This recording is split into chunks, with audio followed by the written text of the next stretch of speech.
Hey, what's going on? It's Stokely from Sauce on Delay. I gotta start all over again, but hey, number one thing, listen, you gotta turn a negative into a positive picture, like Lauryn Hill says. You know, we deal with people in the environment, in the world that we live in, and they want to tear you down, and they want to channel negative energy through you. You know, you don't have to be a conduit for negative energy. For the most part, you should escape and get away from those people, and never encounter or deal with them again. But you know, hey, sometimes we have to, for a little time, for a time, it is a lesson that we have to learn. So we have to endure, but also still maintain your internal peace and stay positive and say good things to yourself, because they're gonna sometimes try to say negative things to you to try to cause you to start saying negative things to yourself. They're saying negative things to themselves, right? They're creating negative energy inside of themselves, and then they want to export it. It's like a zombie situation, Misery loves company, or what people say in the hood: hurt people hurt people. Okay, so but it's misery loves company anyway. So you got to stay away from, stay sucker free. But anyhow, moving along. People were touting apple cider vinegar as a great thing. I don't think that apple cider vinegar is a good idea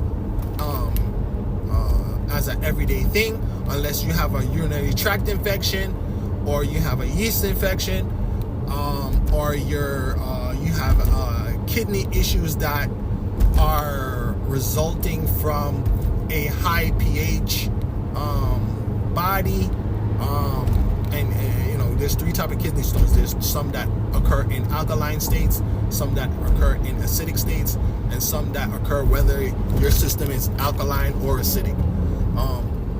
Most of the waters that we are drinking, even the water that comes out of the rivers, is alkaline. So the natural water that's being provided to us by the planet is alkaline, right? So it's running off of these stones that have calcium, limestone, and all this stuff in it, and the water is becoming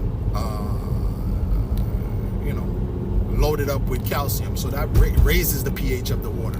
The water that you buy, like the Evians from the spring water, or maybe in Poland Spring, those waters are not 7 pH. They're higher than that.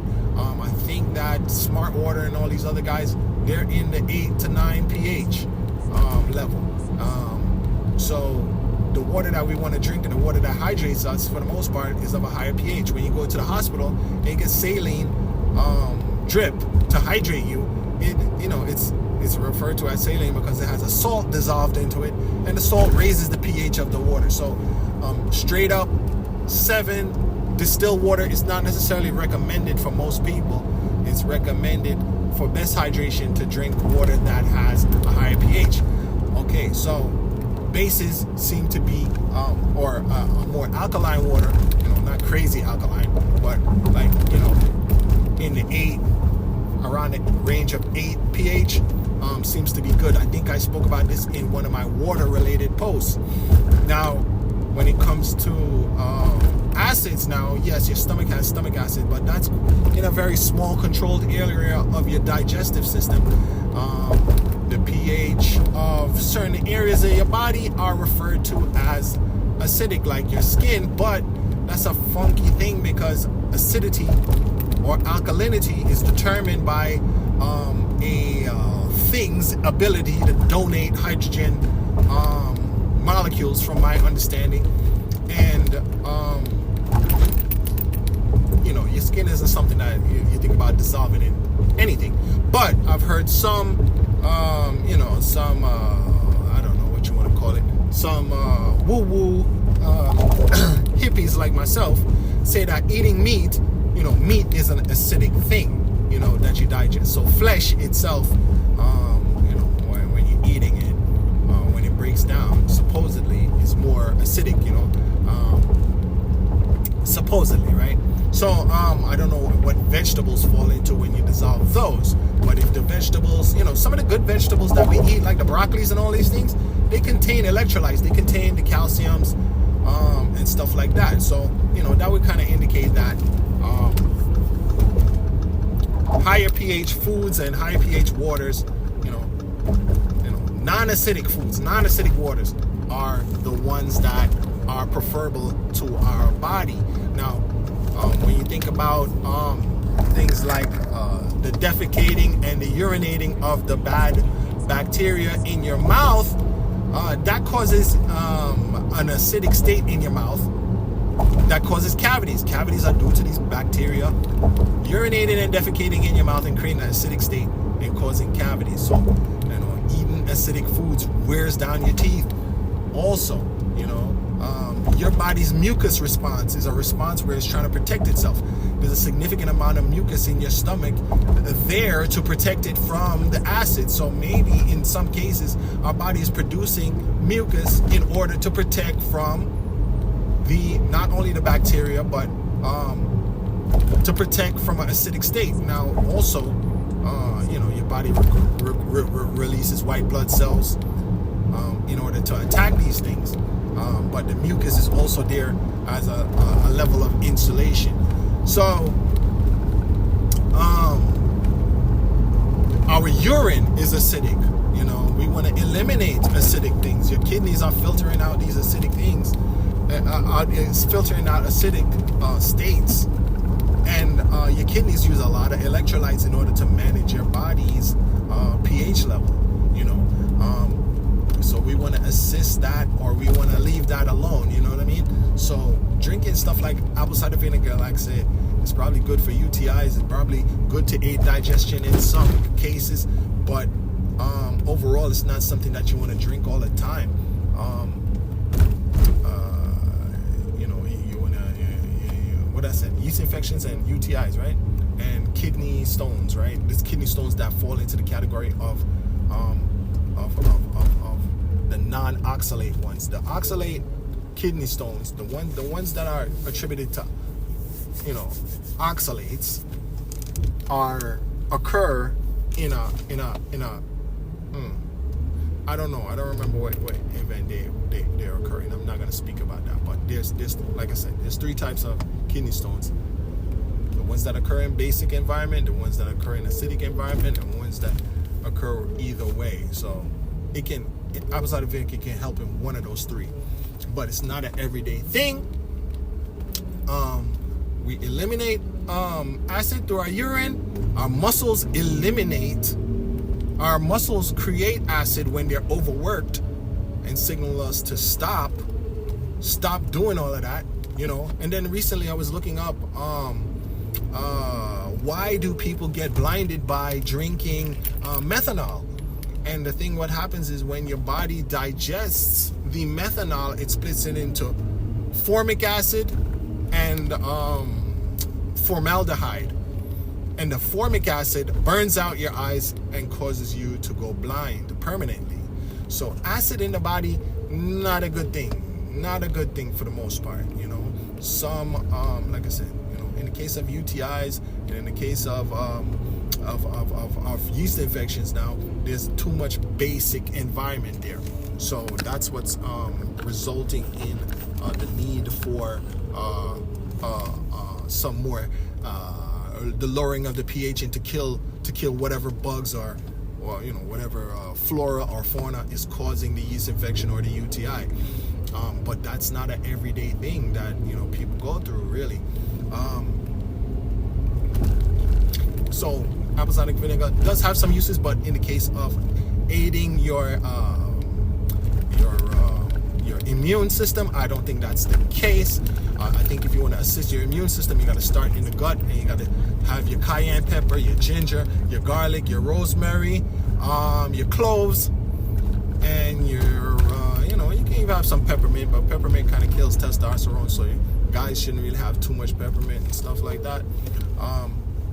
We already know through looking at colon cancer that cloves, rosemary, ginger, garlic, those things kill those bugs in your gut that are kind of trying to promote colon cancer and that kind of inflammation in your gut and stuff like that. So you want to get rid of the bad bugs. You want to have good bugs for the most part in your stomach that aid your digestion, but apple cider vinegar is not necessarily the best thing that's going to make that happen. The better thing is going to make that happen is those herbs, right? So overall, the big hype over apple cider vinegar during pre-pandemic, post-pandemic, and during the pandemic, I don't think I don't think apple cider vinegar is really that worthy of so much credit as almost like a panacea of good for everything. I have a cousin. He's a natural healing kind of person, and he makes a lot of juices. Matter of fact, he sells a lot of juices and stuff, and he swears by it. But I've tried it, and I've tried apple cider vinegar, but it's not only does it taste bad, but I'm thinking to myself that acid is not a good thing for your body. Your body likes a higher pH state for the most part,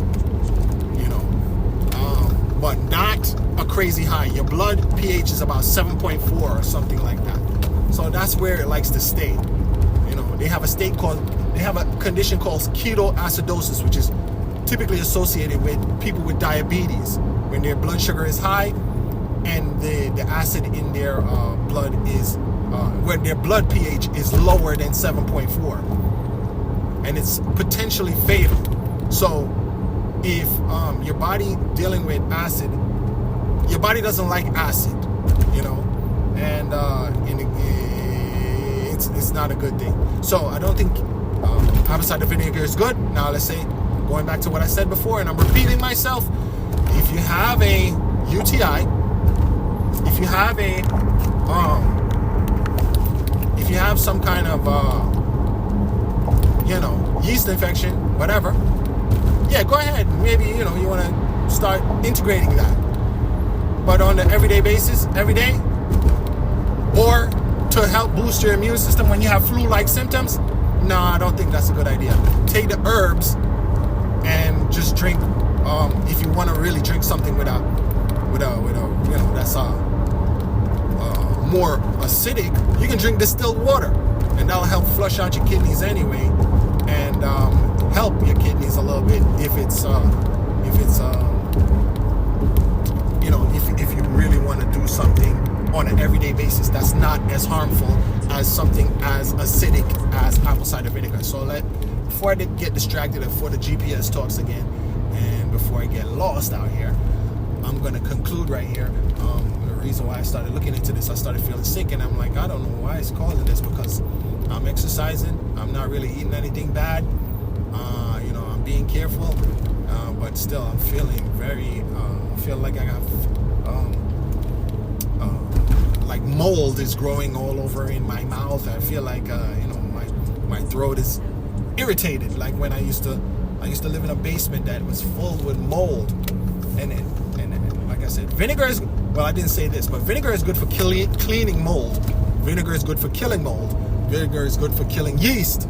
So that's why it's good for fighting yeast infections and so on and so forth. But you don't want to put anything in the birth canal or in the female reproductive organ.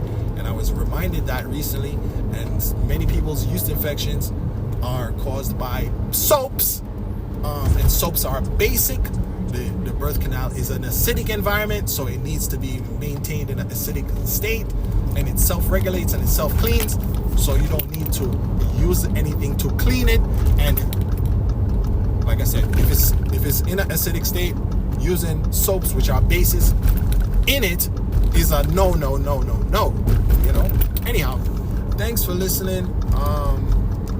Apple cider vinegar, not too bad, but not good for everything. Thanks.